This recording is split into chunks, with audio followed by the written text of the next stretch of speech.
एक चींटियों का झुंड जो स्कूल की तरफ जा रहे होते हैं, तभी एक छोटी चींटी फिसलकर गड्ढे के अंदर गिर जाती है और बाहर नहीं निकल पाती। एक दयालु लड़का उसे देखता है और बचा लेता है। अपनी जान बचाने के लिए धन्यवाद करने के लिए छोटी चींटी अपनी जेब से एक छोटी बांसुरी निकालकर लड़के को देती है। वह कहती है, अगर कभी मुसीबत आए बस इस बांसुरी को बजाना, हम तुरंत मदद करने आ जाएंगे। इसके बाद लड़का जंगल में जाता है और एक बूढ़े आदमी के घर में रात बिताता है। वह बूढ़ा आदमी अजीब था। उसकी एक आंख आसमान देखती है और दूसरी बारिश। वह लड़के को एक रात रुकने देता है। अगली सुबह वह समुद्र के उस पार बने एक बड़े महल की ओर इशारा करते हुए कहता है, वहाँ तुम्हें नौकरी मिल सकती है। लड़का आगे बढ़ता है और एक गेहूं के खेत में पहुँचता है। वहाँ से कौवों का झुंड उड़ जाता है, लेकिन एक कौवा वहीं पड़ा होता है। उसके पंख ओस से भीगे होने की वजह से वह उड़ नहीं पा रहा। लड़का अपने हाथों की गर्मी से उसके पंख सुखा देता है। दयालुता में कौवा भी एक बांसुरी देता है और कहता है, मुसीबत आए तो हमें बुलाना। लड़के की यात्रा जारी रहती है। वह समुद्र किनारे पहुँचता है। तभी एक लहर एक मछली को किनारे पर फेंक देती है। लड़का उसे भी बचा लेता है। मछली भी अपनी जेब से एक बांसुरी निकाल कर देती है और वही बात दोहराती है, बांसुरी बजाना, हम आ जाएंगे। फिर लड़का पहाड़ चढ़कर एक बड़े महल में पहुंचता है। राजा उसे 3 दिन में 3 काम करने का आदेश देता है। अगर वह सफल होता है तो उसे बहुत धन मिलेगा, असफल होने पर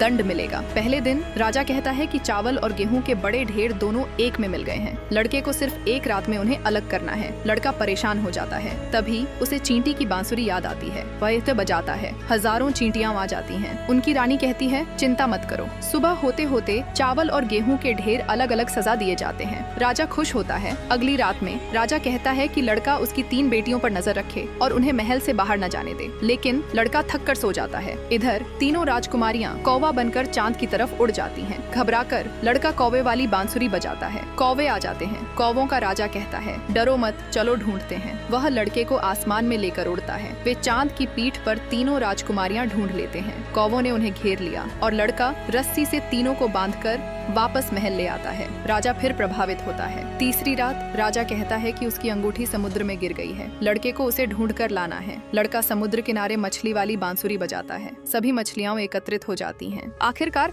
उन्हें अंगूठी एक बड़ी मछली के पेट से मिलती है। लड़का अंगूठी राजा को लाकर देता है। राजा लड़के की बुद्धि और बहादुरी से बहुत खुश होता है। वह कहता है कि लड़का उसकी 3 बेटियों में से किसी एक को पत्नी बना सकता है। साथ ही उसे ढेर सारा सोना और भविष्य में राजा बनने का अधिकार भी देगा। राजा की 3 बेटियां थीं। बड़ी बेटी की 3 आंखें, दूसरी की 1 आंख और सबसे छोटी की 2 आंखें। वही सामान्य दिखती थी, क्योंकि सबसे